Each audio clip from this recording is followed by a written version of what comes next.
Senyora alcaldessa, hem conegut per la premsa que el govern municipal del Partit Popular i el PSD pensa plantejar a la resta de grups municipals unes propostes per frenar la crisi financera municipal.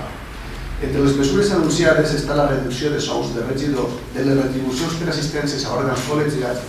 i de les assignacions a grups polítics, així com regular el cobrament de dietes.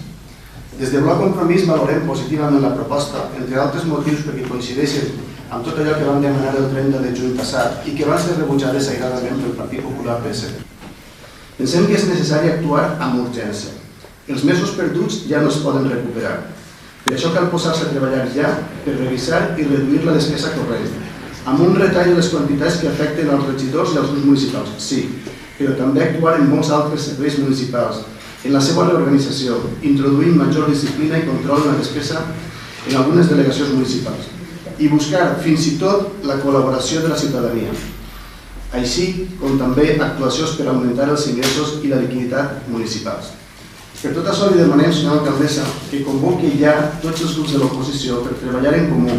i actuar amb la màxima celeritat possible, perquè cal actuar amb urgència i en profunditat, perquè la situació de tresoreria i de liquiditat de l'Ajuntament és insostenible i a partir de gener els problemes tornaran a estar damunt de la taula.